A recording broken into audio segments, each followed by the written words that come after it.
In this workshop, we're going to learn how to use Google tools in your job search. And first, some things to think about if you are doing this from home. It's a little bit different. You can't always find ways to network in person. You can't always just pop into a shop and try to talk to someone. So you have fewer word of mouth opportunities. There are distractions at home often. If there are not distractions at home, then you might be stuck at home by yourself and not liking that either. And you will want to start looking at remote work options.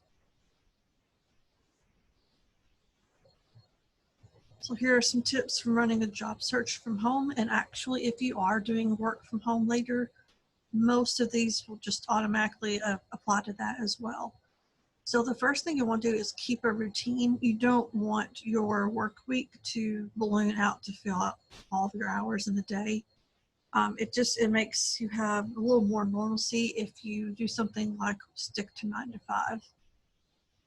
You also want to create a dedicated workspace. If you range all over the house doing your work, then it makes it a little bit harder at the end of the day to shut off and have some time to relax. You'll want to take breaks and have a lunch break. You don't want to sit at your computer for 8 solid hours without moving because you will feel like a wreck at the end of that. I can tell you from personal experience. So every hour or so, you're going to want to get up and move around. It gives your body and your eyes a break.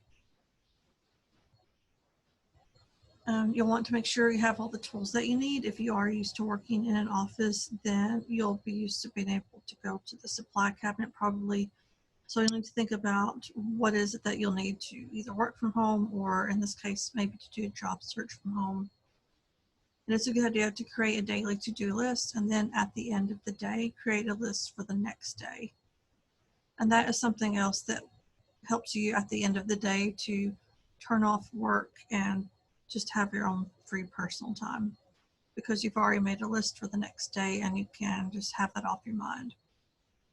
And if you aren't in your working hours and that routine that you set up, then try not to do any work. You may occasionally remember something that you want to write down or an email that you want to check on, but you definitely want to have some time for yourself that's not working time.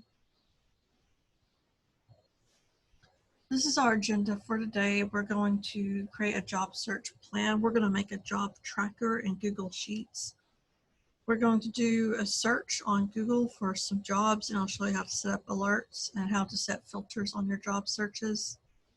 And then we're going to look at some tips for a strong remote interview with Google Meet, which is a program a lot like Zoom, and those tips will automatically just go over to whatever program you're using.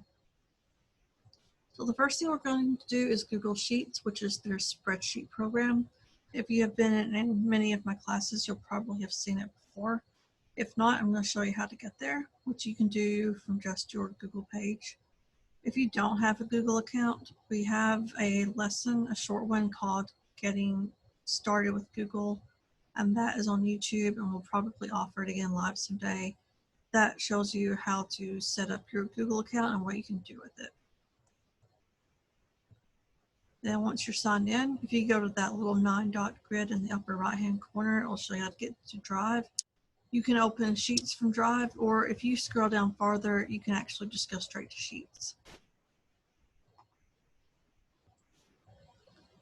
So it's really easy to create a new sheet. If you go right to Sheets, or if you do it from here, you can create a blank one. There are lots of templates, but for today, we're just going to do a blank one.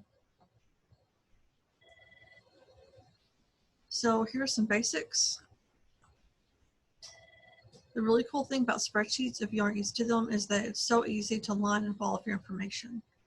You have columns and you have rows, and each individual cell are these rectangles, and each of these has an address. So this one that I've hovered my mouse over is B4, kind of like Battleship. If you want to do this in something like Microsoft Word or Google Docs, you can make columns, but it's really hard, I think, to work with that if you're trying to organize things horizontally like this. So I use spreadsheets all the time to organize just about everything.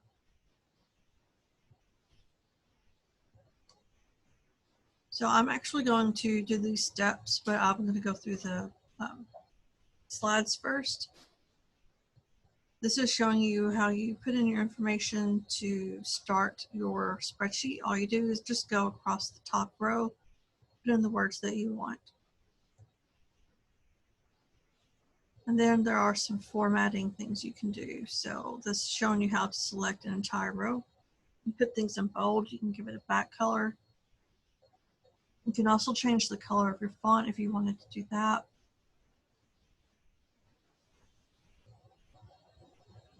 Okay, so I'm actually going to go here. I'm already signed in with my work account. And if I wanted to go to Drive, I could go there, but I'm just going to go down to Sheets.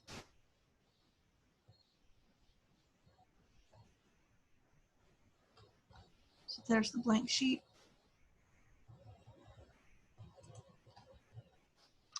I'm going to put in some things up here.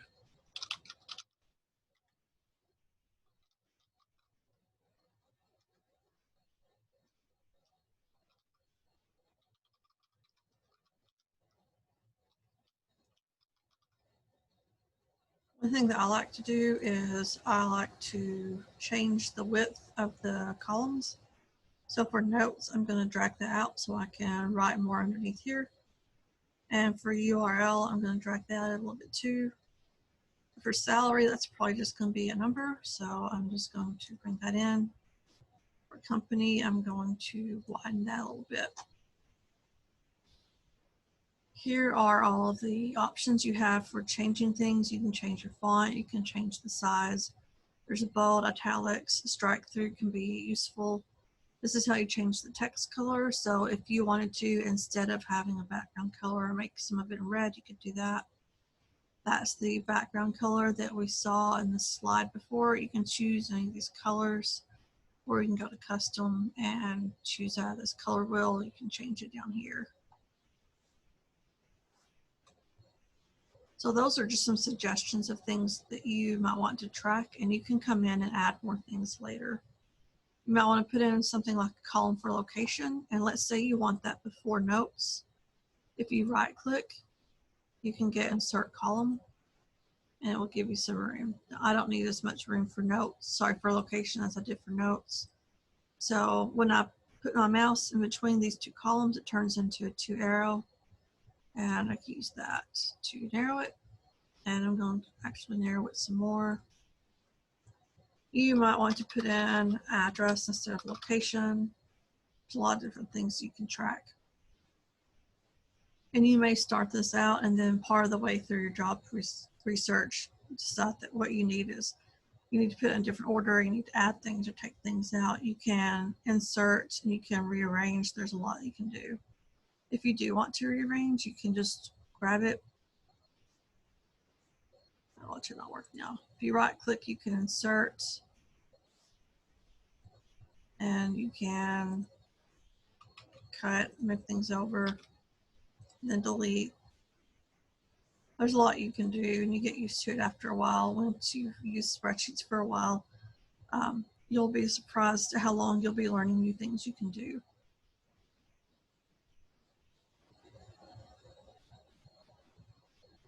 So just to make it look like they did, I'm going to put this in bold, and I'm going to give it a background color.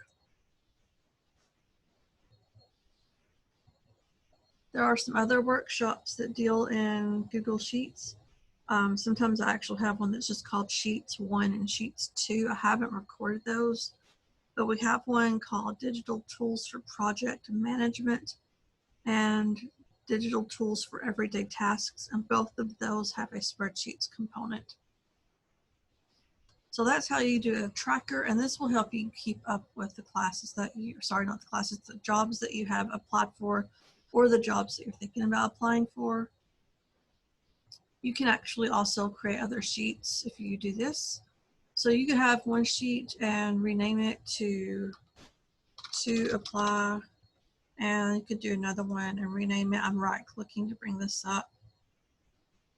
Applied for. So you could keep up with what you have applied for and the ones you've seen that you think you might like to apply for.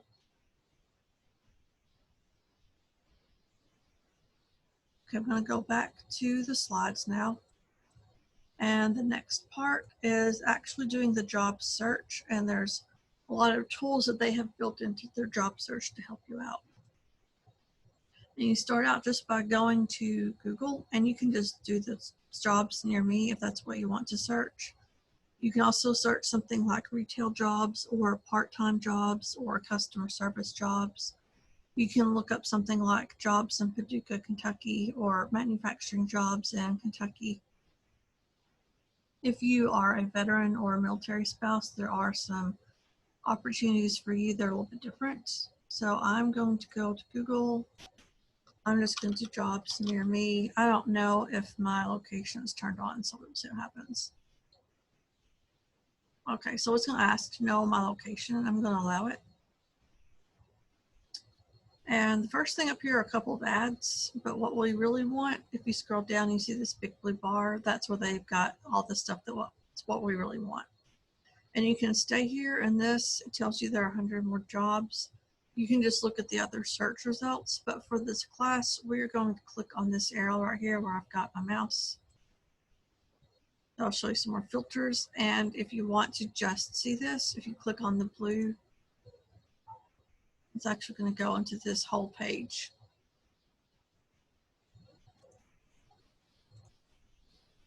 So that's where you begin your job search, and this blue up here where it says jobs, this one is near Memphis. That's where I click to go to the next page.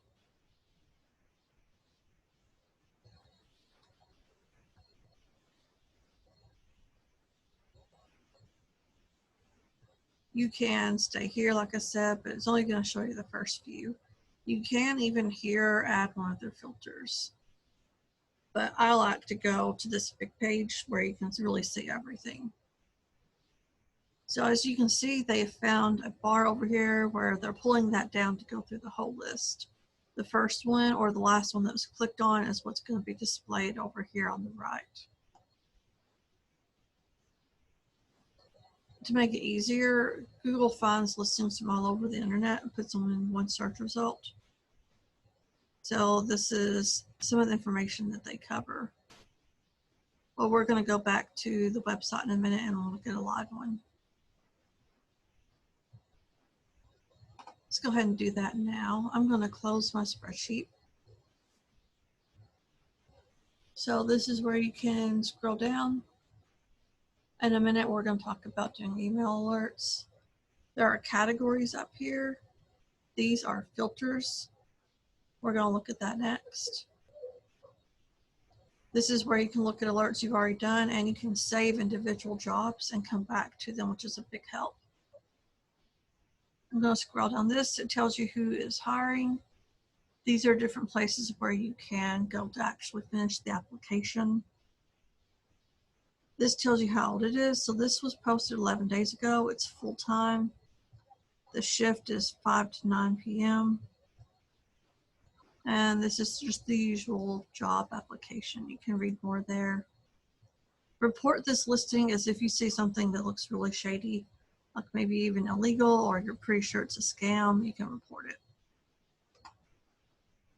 And then this is just some incidental information at the bottom.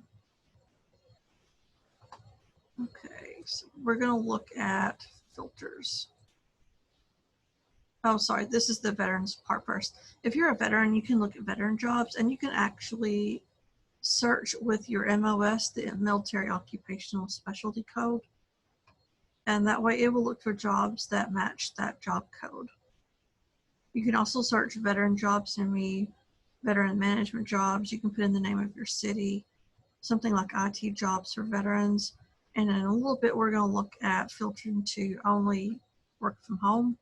So if someone is a military spouse who's moving around a lot, they could try to find a work from home job that could just follow them around. Okay, now we're going to look at the filters. This is how you narrow down a search. So I just searched jobs near me and I got everything. Full-time, part-time, shops, restaurants, manufacturing, everything. What you're probably going to do is, this is where you enter the military job code. That's what it will look like if you do that military search. I forgot that slide was in there. Here we go. The filters will help you if you say definitely only want a part-time job. You can filter all the full-time jobs. If you definitely don't want to work from home, you can probably filter those out. There are a lot of filters and they're already in there. All you have to do is push a button to add them. So this is going to show you how that works.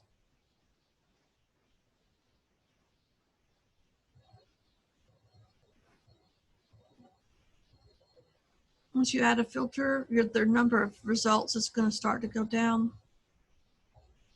It's going to start kicking out things that don't match those filters.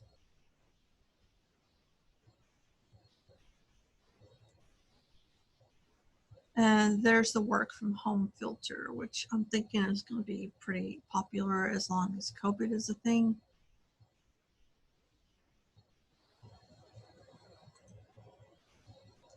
And you can also save jobs. So I'm going to apply a filter and save a few jobs so you guys can see what that looks like. So here again is jobs near me. The only thing that is filtering is looking for things near Paducah. There are categories here where you can pick out more than one. You can pick out as many as you want.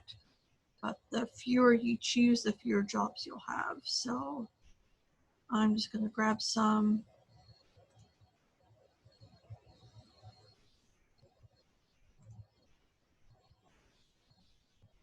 Okay. So now everything should be in one of these that are lit up in blue. You can also go over to title. Let's say you really want to do something in management. You can look for titles that have something like that.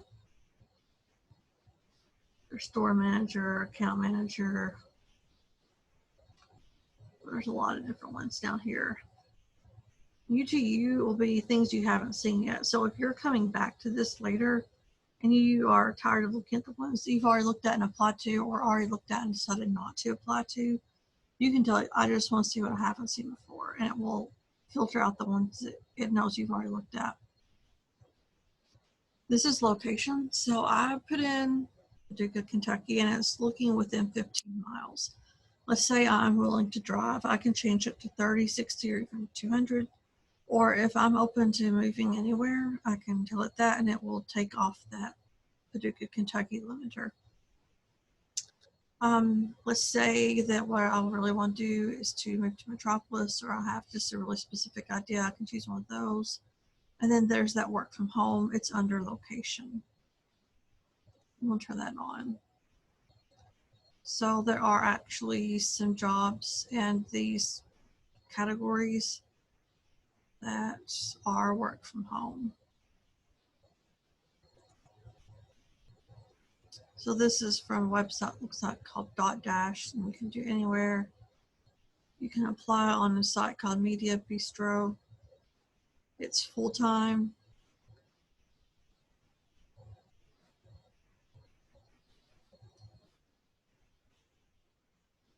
Another thing to look at is date posted. This is something else that you can do if you have been doing this for a while. Let's say you're coming once a week and looking at Google, you can say, I just want things from the last week. Or if you're doing this every day, I only want to see things from the last day. That way you won't be looking at the same job ads over and over and over. Type full-time contractor, part-time internship. If you don't choose one of these, it'll show you all of them. And there's company type. It's a lot like category, but if you were doing something like accounting, where there might be accounting and 18 different kinds of categories, but you know that you want to do accounting and you want to be in, say, manufacturing, then you can choose what company type you want. And then here is employer, and this will change from time to time. Excuse me. These are employers that are showing up in the job search results right now. So you can choose just the ones that look good, or if there is somewhere in here where you've worked before and you don't want to go back there, I'm just going to pick one at random. You can click everything else except Angel List, and then it will filter out Angel List. So there's two different ways you can do that. If you leave that, it'll just stay on all, and then you don't have to worry about anything getting filtered out. So that's how easy it is to have filters. And you don't have to do any filters. You can leave it on all. It'll just show you everything. Except for location, and the default on that I'm pretty sure is 15 miles. So you can change that. Like if you're in Paducah, but you're willing to, drive to Murray or even farther, you can tell it 200 miles. And I turned off work from home to change that because work from home is going to put on anywhere. And I'm going to go back to all, and that clears the filters. So when you see some that you want to save, you just click this. There it goes. And now my saved has a job in it. And next we're going to look at job alerts. But one of the good things about saved is you can do this in a sort of like a batch process. Like you can look for all the jobs on Monday and create a list in saved of all the jobs that you want to apply to, and then you can go back in on Tuesday and go through all the jobs and put them in your job tracker. And then on Wednesday you can look at the ones that you need to change your resume for and come up with the resume that you can do, and that way you can make the process a little bit easier. So I just randomly picked 4. You can see what you've saved because it gives you this little bookmark, and then I'm going to go to the saved tab, and these are all the ones that I've saved. Now if I decide, you know what, I'm wrong about this, I looked at it again, this is not what I want, and just click that again and it just goes away. Job alerts are pretty cool. You can set this up so that it will tell you when new jobs come out in a specific category that you want. So on the lower left of the screen, there's alerts are on for this search. You just click that. And you can have more than one alert. So I'm going to do an alert for this. And then I'm going to go to location. I'm going to put on work from home.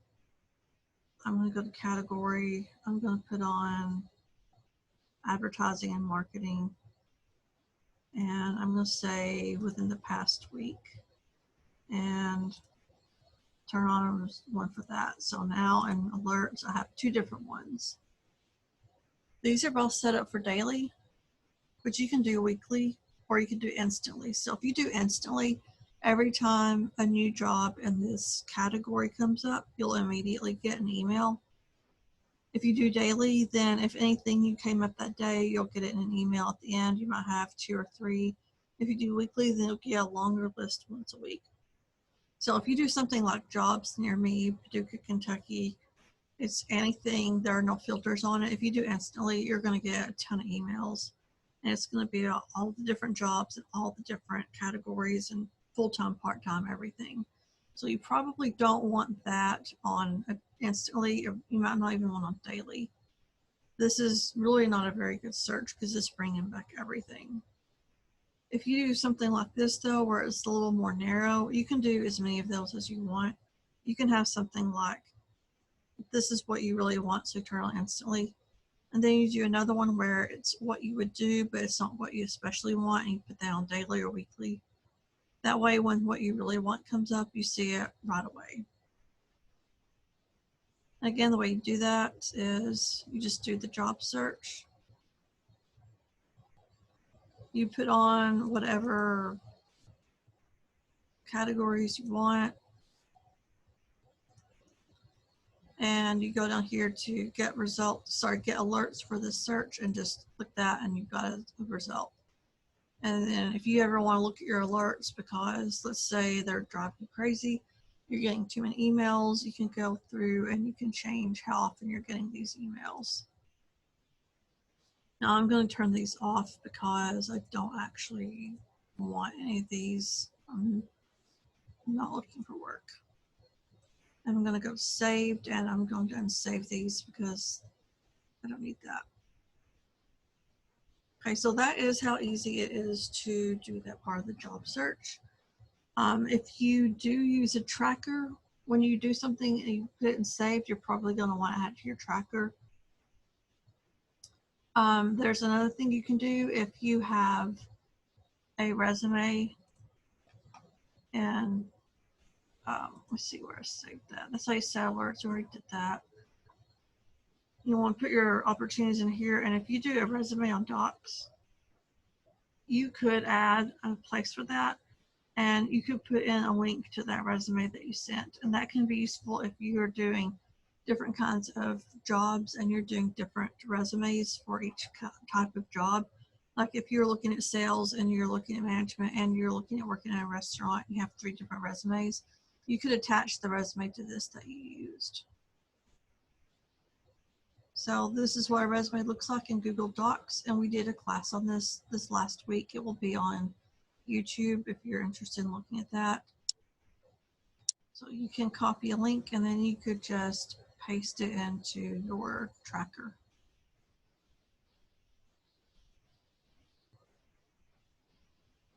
So that's just going to show you what that will look like.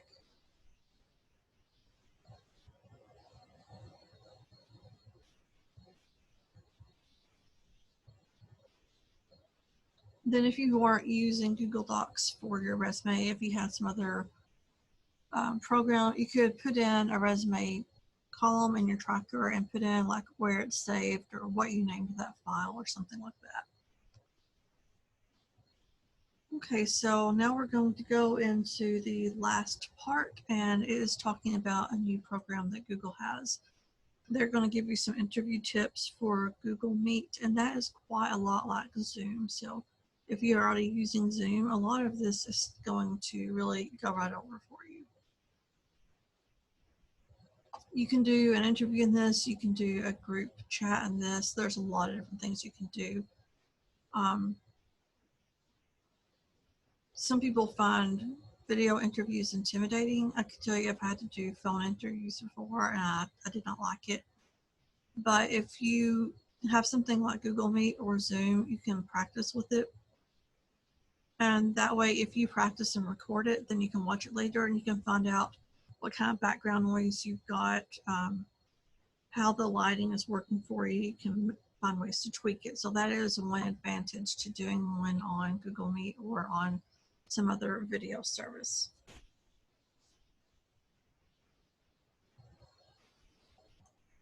This is what Meet looks like. You can use it on a phone or a tablet or on a desktop. These are the little things where you can turn off your microphone or you can turn off your video. You probably would not want to turn off your video during a video interview, but if you wanted to turn it off while the other person was talking so that you don't have any background noise, you could do that. But probably if it was just a one-on-one interview, you'd leave that alone. So these are some remote interview best practices, and it's a little bit tricky to remember this first one, but it's better if you look at the camera. So if you do an interview on a remote interview, you may want to even put like a little sticker next to your camera lens so you can remember to look at it. It is natural to look at the screen, but the screen is probably about 5 to 6 inches below the lens. So if you have Meet or Zoom or something, if you turn it on and turn the camera on and just do a short recording of you just talking into the camera and then talking at the screen, you can see how that looks. And it will almost look like you're making eye contact if you look at the camera. I can tell you that if you're sitting alone in a room with a computer, it's really hard to remember that. But if you practice it, you'll begin to remember that you need to look up there. If you're nervous, you're going to want to try to speak slowly and clearly. So that is something that I actually have trouble with talking on these, especially when I'm by myself and I'm going through this information and starting to go really fast. So that's something else where you might want to put some kind of a visual cue, like a little post-it note at the bottom of your screen to slow down. Anxiety can make some people speak faster. If you have ever actually been in a face-to-face in-person interview and found yourself talking so fast that the words are blurring together, you'll understand that. But one good thing about doing this remote is you can put those notes around the desk. You don't want a lot going on so that your eyes are always wandering over to your post-it notes, but you can put a few little things out. One big thing is you've got to pay attention. Like I just said, you don't want a lot of distractions. And then you're going to want to manage the light. I have seen someone in one of these Zoom meetings. He was sitting in front of a window and he was completely in silhouette. He was sitting right in front of his computer. You could tell he was looking into the computer, but he was just a black space in front of the light. So if you have a remote interview, you're going to want to just do a little practice around, just see how it looks. You can move the lamps around. They won't be able to see. So if you put a lamp on the floor or something like that because you look better, they'll never know. Don't sit with the light right behind you. And you can change your desktop background to a lighter color. Say you've got a really bright green background on your computer and it looks really cool, but when you're sitting directly in front of it, it's reflecting green light onto your face. If you don't want that, you can just temporarily change that background. You can brighten or darken your computer screen if you need to. There's a lot of little things you can do. And if you do a practice run, you can record it and you can watch it later. I can tell you it's kind of miserable if you're not used to watching or listening to yourself. But I've picked up on a lot of things. In my first virtual classes, I found out that if I leave my hair down, I play with it constantly. And I had no idea that I was doing that until I watched myself on the screen. And I move my mouse around a lot while I'm showing people how to do these things. And I'm actually doing it less than I used to because in one of the first classes that I did, I watched it afterwards and I realized that it was really distracting. I was moving my mouse around in circles and all kinds of things like that. So it's a really good thing to do, even if you really don't want to. For working at home, everybody's made the jokes that, you can wear your sweatpants, your pajamas, and just put a shirt on, nobody knows. Some people say that for something like an interview, you should actually dress for an interview, and it will help you to remember that you need to be professional, and it kind of changes the way you feel. So you can take that or leave it. It's something to think about. If you can, you might want to find a neutral background. Some people are doing this, from their kitchen or their living room, their basement. If you can do it in a room where there's not 1,000 things going on behind you, that would be good. And if you can, to get someone to do a mock interview with you, that can help. If you have a friend who has Zoom or Google Meet or FaceTime, anything like that, you can just get some of your nerves out by practicing. And the last thing for today is that you can use the time if you are in between jobs to learn from anywhere. There are so many things online right now where you can practice. We actually did a class last week on using a program called Linda and another program called Learning Express. That will be on YouTube. We are going to have a program on Google Applied Digital Skills next Saturday, and then we'll put that up. And for the rest of this week, we're having more in-person classes, and we're going to put all of them on YouTube. Here's some other things. G Suite training is training that they offer on all of these different Google apps using Drive, Gmail. Hangouts is what they used to call Meet. Hangouts was a chat, and then it was voice calls, and now it's group meetings. There's 2 parts on Docs, 3 parts on working in Sheets. So if you were watching the part of this where we did the tracker and you thought I'd like to learn more about that, they have classes you can do. All of that is in Applied Digital Skills, which again, we're going to have a class just about how to get to Applied Digital Skills and how to use it. But if you want to try that, you can just search that phrase. And they do some certificates for some of these. So if you're interested in that, there's this URL down here where I'm moving my mouse again. And one good thing about these is it gives you an idea. If you can see that over like on where it says using Drive, over on the right hand side with the little clock, it tells you 45 minutes. So you can get an idea of how long it would take you to get through these things. Also, there's a whole bunch of G Suite training that you can do for free. But if you want to become officially certified, there's a $79 exam. So you can do the trainings for free as much as you want. But if you want that certification, which might look good on something like a resume or an application, there's just an exam that you have to take. So if you go to that certification, that URL, that will tell you more. This is what the Applied Digital Skills looks like. It's really short videos. You can skip around in them and just watch the parts that you want. Although if you are doing this for certification, sometimes that will affect whether or not you get the certificate. You may have to watch the whole thing, but they're really short, and I've picked up quite a lot from going through them for these classes. And there's a URL down here, but if you just search Applied Digital Skills, it'll take you right to it. This is Google Primer. It's something that they've had for, I think, a little over a year.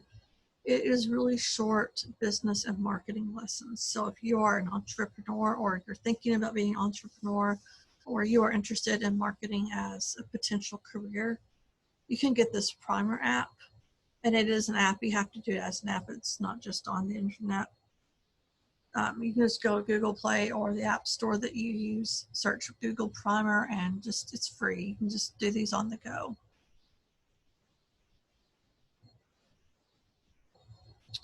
And Skillshop, this used to be, I think they called it Google Ad Academy or something like that.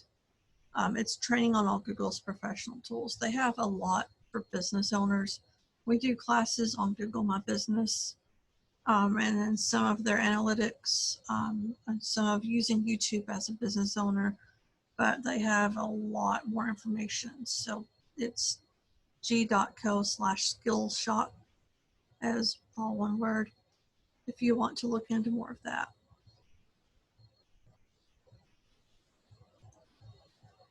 Okay, so these are your next steps. If you want to use these tools, you can create one of those job search trackers from Google Sheets. You can do a job search and add filters. If you want to do a resume, they have resume templates and docs. You can use that. Again, we have a class that's, it really goes into that in depth. If you want to experiment with a mock interview, you can do that in meet.google.com. And then they had all those professional workshops and tutorials that they showed you. So that is everything that we have on Power Your Job Search. There is something else that you might find useful if you are considering remote work. They have a page of resources, and the URL is up there and the address bar at the top, grow.google/remote work as one word. So they have some different things down here you can click on for some more lessons.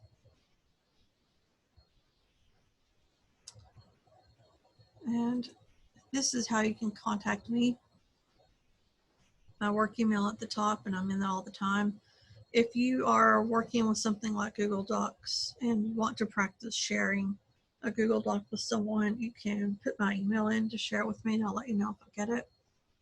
Another thing you can do is you can send me a message on Hangouts, or you can see if we can do a Google Meet sometime, and I might be able to do just a short Google Meet just so that you can try it out with someone before you're trying to do an interview on it. And there's my phone extension if you ever want to call the library and leave me a message. So thank you for watching this, and keep an eye on our webpage, our Facebook, and our YouTube page. We'll be doing more of these lessons, some of them live and some of them on YouTube.